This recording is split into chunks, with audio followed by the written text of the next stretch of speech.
pull out all of those and many more factors to create like a initial early warning system. And just as been established in the past conversation by Rohit, the point of AI is not to take it at face value. So we married this with human intelligence. So we literally went person by person to their managers and said, Miss Manager or Mr. Manager, you have a team of these 50 people. Here are the folks who are showing up as a high probability to leave. What's going on over here? And then they would put their human intelligence to the job, and they would come back saying, hey, this may be showing as a red, but maybe the person has some personal problems going on because of which she's not able to bring her best to the workplace. It's a short-term problem. We're dealing with it. We've got it done. There may be other situations which were more grave, where we would be at the risk of losing someone. And as a consequence, again, the development and the succession hat of an HR person came into play, right? So Honeywell had a very systematic approach to succession, where one would look at succession from an angle of who am I being developed to succeed, and consequently from a learning perspective, what are the experiences, what are the courses, what's the mentoring that I need to get in order to get to that job. And secondly, flip side, if I am a successor, if I don't have a succession pipeline and I'm an attrition risk, what is it that needs to be done from a workforce planning perspective to either buy talent from outside or to build talent from within? So again, it helped tremendously to have those AI tools, marry it with human intelligence, have system rigor, to not just look at the data, but to do something meaningful out of it for the individuals. Like for example, we used to have a cadence of monthly reviewing what the data tells me. Where are the actions being taken to develop individuals? Are people following through? Are managers doing what they said that they will do for their people or not? So I think that piece, I would say from an outcome perspective to your question, led up to about 98% retention of the people in the top talent bracket that we definitely wanted to retain. I've seen it work, and I'm a big supporter of that one as well. With respect to your second question, so at Kane Oil and Gas, we have a lot of focus on safety. And particularly, we've used AR and VR technology, and that's the award that we recently won from Economic Times that you've referred to, on helping our workforce appreciate how do you work from a business perspective in a safe way and continue to drive up efficiency from an organizational lens.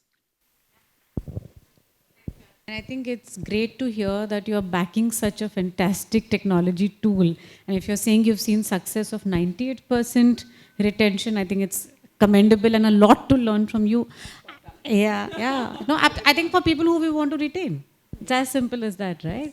And I'm going to come back with a further question on that one point to you later. But Juhi, let me go to you. You represent, in a way, the travel, hospitality, logistics industry here, right, in today's crowd. And all these sectors, all these industries have been very passively using technology. On the go may not be as active as maybe other sectors. What are your learnings, and what do you think are ways to use AI, Gen AI kind of tools, and also some experiences that you could share with us? So I think as far as maturity of each of these industries is concerned, they're slightly different from each other. So putting it all together is difficult, but I would say that, for travel, hospitality, and logistics, what's the foremost and important thing is actually the customer.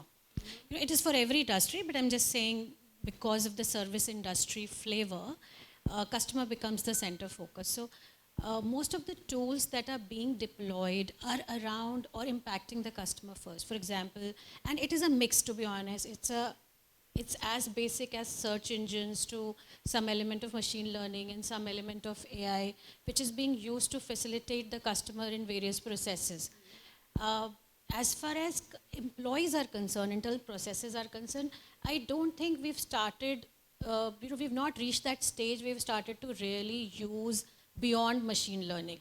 We're still dependent on machine learning largely, and we're still using human minds to design and think about how to implement things, because that's how we've seen success till now. But while I say that, we are also as a team very alive to this idea that we need to start putting in some AI tools in place which can help us, generate more accurate data and relevant data, because when we deal with data of thousands of employees, it's very difficult to be able to plot patterns or make too much of sense of data at times, because there is various chaotic data points available.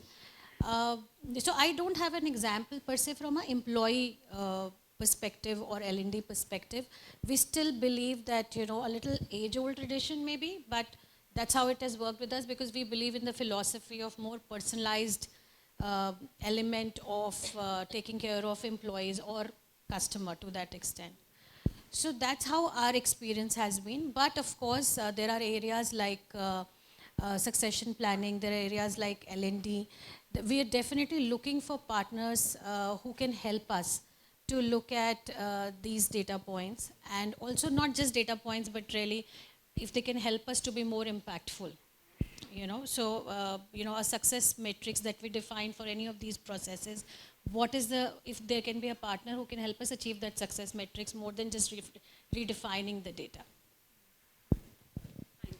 And my subsequent question, because everyone, I think right from the time we started today, it's about we have to have a combination of technology and human minds, right, on the go. And I mean, you've also indicated.